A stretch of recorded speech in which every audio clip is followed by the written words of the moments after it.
Assalamualaikum warahmatullahi wabarakatuh. Perkenalkan, Dok, nama saya Alfian Putra Hidawanto dengan NPM 1601102500123. Saya merupakan mahasiswa FKG Unpad reguler angkatan 2025 yang pada kesempatan kali ini akan menjelaskan Mixed Dentition Analysis beserta salah satu metodenya yaitu metode Moyers. Tugas ini dibuat untuk memenuhi nilai UAS, blok tumbuh kembang gigi dan oklusal, materi ortodonti. Apa itu mixed dentition? Mixed dentition adalah fase perkembangan gigi di mana gigi sulung dan gigi permanen ada secara bersamaan di dalam rongga mulut. Seperti yang dilihat pada gambar, pada fase ini sering juga disebut ugly duckling stage karena terdapat celah ataupun ruang untuk gigi permanen yang nantinya akan tumbuh. Waktu dari mixed dentition sendiri berada di usia 6 hingga 12 tahun, dimulai saat molar pertama permanen erupsi hingga gigi sulung terakhir tanggal ataupun copot. Masalah yang rentan terjadi ada crowding, yang merupakan gigi berjejal karena lengkung rahang kekurangan ruang, ataupun spacing saat lengkung rahang berlebih, atau maloklusi, terjadi gangguan kontak antara rahang atas dan rahang bawah.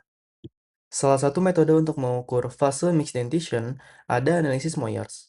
Analisis Moyers merupakan metode untuk memprediksi berapa besar ruang yang akan dibutuhkan oleh gigi kaninus dan premolar permanen yang belum erupsi, berdasarkan pengukuran 4 incisivus permanen rahang bawah.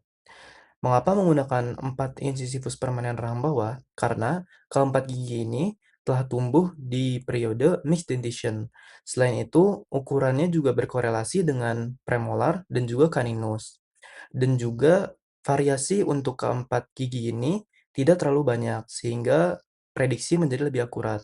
Berbeda dengan incisivus lateral rahang atas yang dapat terjadi peg shape dan sebagainya.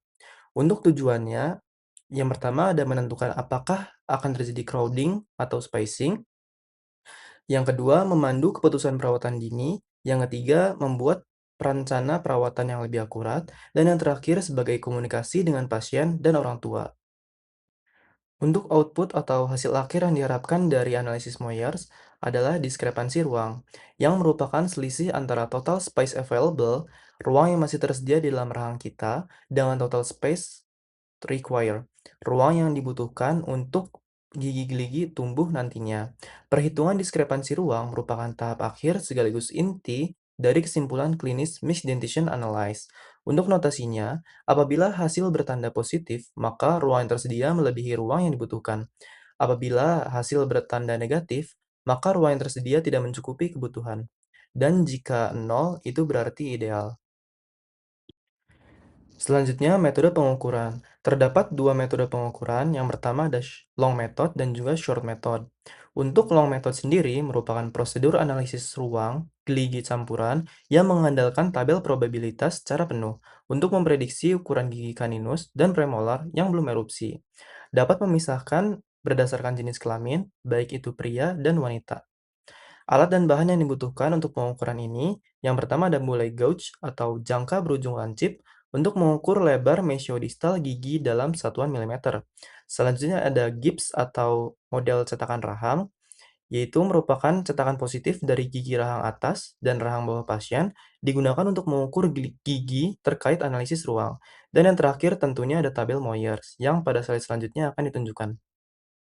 Selanjutnya, prosedur pengukuran. Pertama-tama akan dilakukan pengukuran pada gigi rahang bawah, dan saya juga telah mencantumkan contoh untuk pasien pria berumur 9 tahun.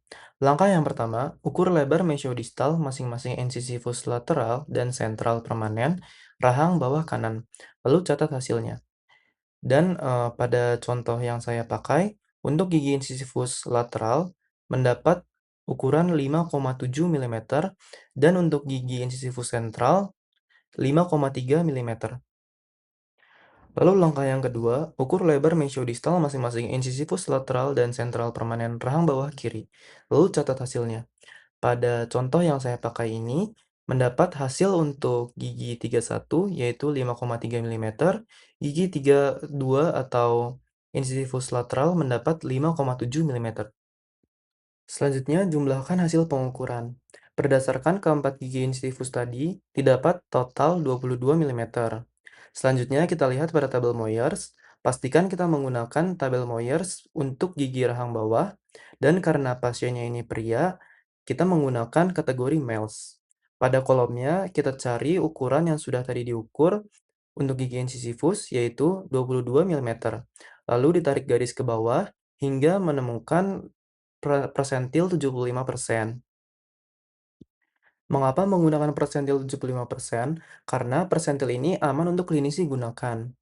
Meskipun persentil 50% itu merupakan yang paling seimbang, dapat mengarah ke crowding dan juga spacing, tapi dalam hal ini crowding lebih dihindari daripada spacing, sehingga digunakan persentil 75% yang angkanya juga lebih besar. Untuk contoh yang saya gunakan, mendapat angka per tabel Moyers yaitu 21,4 milimeter. Selanjutnya akan dilakukan penyejajaran untuk menentukan titik distal dari incisifus lateral.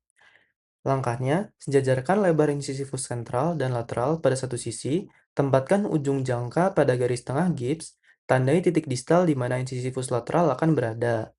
Ini digunakan jika gigi incisifusnya itu maju mundur atau berjejal. Untuk langkah yang kelima akan dilakukan pengukuran space available. Ukur jarak linear dari tanda titik distal tadi hingga ke permukaan mesial gigi molar 1 permanen. Sisi jarak ini adalah ruang tersedia untuk gigi kaninus, premolar 1, dan premolar 2.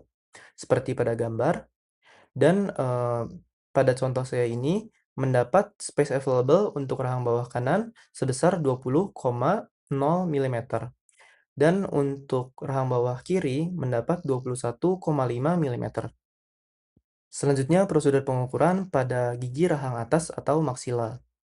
Langkah yang pertama, kita tetap menggunakan angka total 4 incisifus bawah sebesar 22 milimeter. Cari pada tabel dengan persentil 75%.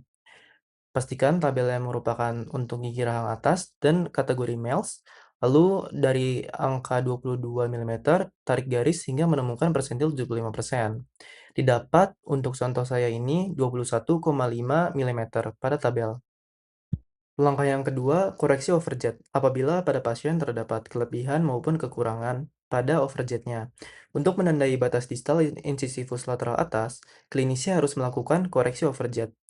Overjet yang normal sendiri berada di 2-3 milimeter. Setelah menandai titik distal incisifus lateral pada simulasi overjet normal, ukur sisa jaraknya sampai ke permukaan mesial molar 1 atas. Catat hasilnya.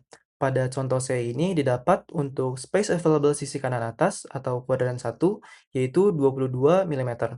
Untuk space available sisi kiri atas atau kuadran 2 didapat 20,5 milimeter. Masukkan angka-angka tadi yang sudah kita dapat ke dalam kolom perhitungan. Untuk gigi rahang atas sendiri, didapat space available dengan cara menjumlahkan 12,5 plus 12,5 plus 22 plus 20,5 dan didapat hasil akhir 67,5 milimeter. Ini merupakan total ruang tersedia di dalam rahang atas. Angka 12,5 sendiri didapat dengan cara mengukur secara langsung incisifus lateral dan juga incisifus sentral pada masing-masing sisi rahang atas. Lalu untuk space required atau total ruang yang dibutuhkan didapat dengan cara menghitung 12,5 plus 12,5 plus 21,5 plus 21,5 dan mendapat hasil akhir 68 milimeter.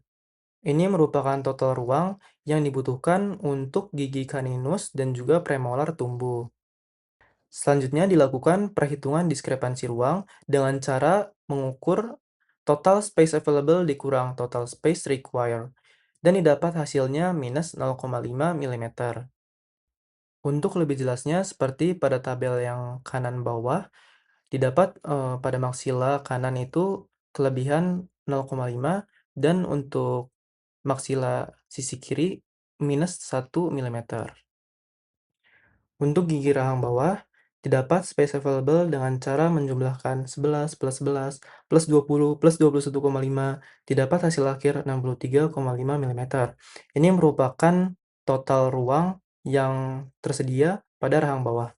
Lalu, space required atau total ruang yang dibutuhkan saat gigi premolar dan juga kaninus tumbuh, didapat dengan cara 11 plus 11 plus 21,4 plus 21,4, didapat hasil 64,8 milimeter. Selanjutnya, dilakukan perhitungan diskrepansi ruang dengan cara total space available dikurangi total space required. Didapat hasil minus 1,3 mm. Untuk detailnya dapat dilihat pada kolom tabel yang kanan, paling bawah. Untuk mandibula sisi kanan itu kurang 1,4 mm dan untuk mandibula sisi kiri didapat berlebih 0,1 mm. Selanjutnya, metode pengukuran short method. Ini merupakan sebuah metode yang lebih pendek tetapi kurang presisi karena tidak menggunakan tabel Moyers dan tidak memperhitungkan dimorfisme seksual dengan tingkat akurasi yang sama. Jadi, short method ini hanya membagi klasifikasi berdasarkan rahangnya, ada rahang atas dan juga rahang bawah. Untuk penggunaannya, hanya digunakan untuk perhitungan cepat dan tidak untuk perawatan yang ortodonti yang rumit. Alat dan bahan yang digunakan juga tetap sama, ada bolai gouge dan juga gips, tetapi bedanya di sini tidak ada tabel Moyers. Prosedur pengukuran untuk gigi rahang bawah, langkah yang pertama, jumlahkan lebar gigi incisifus mandibula dan bagi dua. Ini saya masih menggunakan contoh sebelumnya, yaitu untuk lebar gigi incisifus mandibula, keempatnya dengan total 22 mm, lalu dibagi dua dan mendapat hasil 11 mm. Langkah yang kedua, tambahkan nilai yang diperoleh dengan 10,5 mm. Ini merupakan angka yang khusus untuk mandibula. Contohnya di sini setelah saya tadi mendapat 11 mm ditambah 10,5 mm, didapat hasil 21,5 mm. Selanjutnya, hitung space available dari titik distal incisivus lateral yang telah disimulasi sejajar ke molar pertama rahang bawah. Contohnya, didapat hasil space available rahang bawah kanan 20 mm dan space available rahang bawah kiri 21,5 mm. Untuk prosedur pengukuran pada rang atas, tambahkan 4 nilai incisivus bawah yang sudah dibagi dua dengan 11 mm. Ini merupakan angka yang khusus untuk maksila, lakukan koreksi overjet setelahnya. Jadi keseluruhan total prosedurnya tetap sama dengan rahang bawah, tetapi terdapat beberapa perbedaan. Untuk contohnya, 11 mm plus 11 mm sama dengan 22 mm. Lalu langkah yang kedua, hitung space available. Dari titik distal incisivus lateral yang telah disimulasi sejajar dan koreksi overjet ke molar pertama rahang atas. Contoh, didapat space available sisi kanan atas atau kuadran 1, 22 mm, dan space available sisi kiri atas atau kuadran 2, 20,5 mm. Angka-angka yang telah tadi kita dapat dimasukkan ke kolom perhitungan dan didapat untuk maksila space available-nya sebanyak 67,5 mm dan space require-nya 69 mm. Dilakukan perhitungan diskrepansi ruang dengan cara total space available dikurang total space require dan didapat hasil minus 1,5 mm. Untuk lebih detailnya, pada kolom tabel yang kanan, paling bawah, didapat sisi kiri maksila kurang 1,5 mm. Selanjutnya untuk rahang bawah atau mandibular, untuk space available-nya didapat 63,5 mm dan space require-nya 65 mm. Dilakukan perhitungan diskrepansi ruang dengan cara total space available dikurangi total space require dan didapat hasil minus 1,5 mm. Untuk lebih detailnya, pada tabel kanan bawah, didapat bahwa pada mandibula sisi kanan kekurangan minus 1,5 mm. Seluruh materi ini diambil dari buku Moyers, edisi keempat. Mungkin sekian yang bisa saya sampaikan, Dok, mengenai Mixed Dentition Analysis. Wabillahi taufiq wal hidayah. Wassalamualaikum warahmatullahi wabarakatuh. Terima kasih banyak, Dok.